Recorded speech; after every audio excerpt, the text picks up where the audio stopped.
Thank you all very much for coming, and we have concluding remarks from Nizan, Packin. So the mic is yours. So, thank you everyone for being here today, and I'm sorry I can't be there in person. But I wanted to truly acknowledge what an amazing day has been. We experienced throughout this conference much more than just separate discussions, but one interconnected narrative about how we build trust, technical, institutional, and social in a digital age. So let me try and kind of weave together some of the themes that we've discussed throughout the day. So in the first panel, we talked about digital identity, biometrics, and fintech security. And in the opening session, we heard from Gadi and essential reframing. Most financial losses today come not from identity takeover, but from scams. Cases where legitimate users are manipulated into approving harmful transactions. This means that the central challenge is no longer simply proving who someone is, but it's proving intent, detection, hesitation, coercion, manipulation. And Gadi emphasized that the importance of looking at the receiving side of transactions and analyzing the account networks, because fraud signals often sit elsewhere in the ecosystem, is one we should be focusing on. And that insight reshapes how we design identity systems. We also discussed the need for data sharing frameworks that allow institutions to exchange intelligence safely. Privacy is, of course, essential, and that's a thing we talked about throughout the entire day. But privacy can also be a barrier to protection if regulators do not create structured, privacy-preserving pathways to collaborate. And we understand the importance of that is something that we, at this point, should all acknowledge. And as Shlomi mentioned, we now recognize that we must fight fire with fire. So AI-driven manipulation and AI-driven fraud require AI-native defense systems. And the fraud landscape is evolving too quickly for static tools, and therefore we must embrace and understand that things like sandboxes and all sorts of collaboratory efforts between the private sector and the public sector are very much in need. And then finally, we heard from Yasmin that we must move away from holding enormous amounts of user data and instead move towards real-time verifications in order to minimize the stored data that we currently hold to reduce risk while enabling dynamic adaptive authentication. We then moved on to the second panel, which we discussed deepfakes. And while we didn't focus maybe on some juicier aspects that David said we'll save for another day, we did talk about how deepfakes are no longer a future threat, where he visually showed us that they are actually here right now. And they already affect elections, military decision-making, financial markets, and even public perception, shaping not only what we believe, but how we forecast, trade, and make collective decisions, including in prediction markets, which is something that I'm personally very much researching right now. And as we can see in the world, more and more people bet on future events based on what they perceive reality to be right now. A lot of times in what we see recently, that reality is distorted and is based on frauds and deepfakes. Several speakers, including me, stressed that no single technology will solve deepfakes. Not physics-based facial analysis, not just pixel-level anomaly detection, not just motion modeling, and not just forensic AI. Deepfake defense must be a multi-layered, adversarial, and continuous. We also heard about emerging authenticity infrastructure, like the CTPA, which may help establish provenance for digital content. And as Elad told us, in a world where face-to-face verification is disappearing, we must build cross-check systems, authenticity chains, and integrity layers to support trust.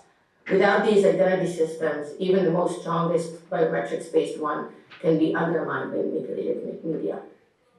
Cybersecurity has also become a cyber AI security, as Kobe told us, and that's something we need to keep in mind. We cannot win this war with a single technique. Layered defenses and coordinated strategy are essential. The third discussion was focused on digital wallets and digital identity. And we talked about how the wallet discussion reveals how unsettled the ecosystem remains.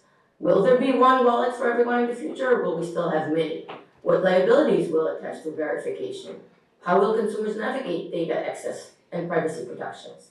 We heard that consumers continue to trust and use big tech wallet solutions, even though they understand that experts continuously warn about the potential risks, because they're convenient and they're easy to use and often very user-friendly, app-based. And so we must protect consumers. It was mentioned that maybe governments which want secured identity ecosystems should co-fund or subsidize identity verifications, just like they subsidize other critical infrastructures. And in the Israeli context, when asked about our ecosystem, Jan emphasized that moving forward must require both courage and strong safeguards. And once deployed, the benefits, which include competition, innovation, accessibility, will follow. And Marie reminded us that sometimes a leap of faith is exactly what one needs, certainly after some of the pessimistic discussions we've had earlier tonight. Then last but not least, we talked about biometrics, privacy, and ethical AI. And Nama presented the survey results that show that governments remain big adopters of biometrics. But banks and financial institutions follow closely, with healthcare and consumer electronics expanding rapidly and coming in right after. New biometric modalities are constantly being created, and we heard and saw that the move from the very basic ones that we're all familiar with, such as fingerprints and facial recognition, are expanding to all sorts of behavioral insights and much more. And interestingly, Israelis appeared more worried about biometrics applications than other potential financial related, I would say, big brother surveillance type of structures, such as the digital shekel, according to a recent publication that the Bank of Israel has released, which showed that Israelis were less concerned about having a central bank digital currency than apparently what Nama survey shows about biometrics application, which were found to be concerning. Perhaps that's because biometrics feels more irreversible, and we heard how intimate and tied to identity it is in a very personal way. And so the last panel has kind of raised a few very profound concerns. One, the concentration of power, which biometric systems can centralize, control over identity, access, mobility, and opportunity, and we should be mindful of that and the related risks. And two, that free and informed consent must not be a single moment. It must be an ongoing control throughout the entire life cycle of the data. And users must be able to understand, challenge, limit, and revoke the uses of their biometric information. We need to figure out ways to do so successfully. These points remind us that identity is not just technical, it's a political and deeply human issue we must be fully understanding. So, kind of recapping the shared narratives, pulling together all these different themes and panels, 5 things come to mind. First, technology must govern technology. AI-enabled fraud, synthetic media, and dynamic identity systems require AI-native defenses and adaptive models. 2, collaboration is now essential, more than ever. Fraud and deepfake manipulation cross institutional boundaries, so intelligence standards and insights must cross boundaries as well. And we heard about some harmonizing efforts and why they are somewhat challenging, but a must. 3, identity is shifting from who you are to what your intent is. This is a quiet, but I would think a transformational shift that must be closely followed.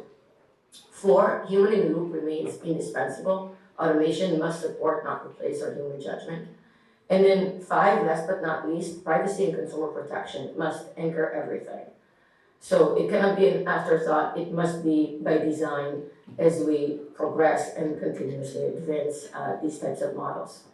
A few recommendations, short and direct, emerging from today. 1, build AI native fraud defense systems with network level intelligence. 2, enable structured privacy preserving data sharing across institutions. 3, adopt multi-layered deepfake authentication and provenance standards. 4, support digital wallet security through shared responsibility, possibly including government support and co-funding. And 5, ensure ongoing consent and prevent concentration of power, certainly in biometric systems. So to wrap up, as the digital identity era demands a new kind of governance, we need to have more days like today in which we together combine in one room insights from industry participants, regulators, scholars, and other participants and stakeholders and different parties, because we must tackle these challenges and it's not going to be easy. We have a lot of work to do across sectors, and I thank you very much for contributing to this conversation and to the future of digital identity. Thank you, Nizan, for joining us and delivering your remarks from abroad. And thank you to all of you for participating in this thought-provoking day of discussions.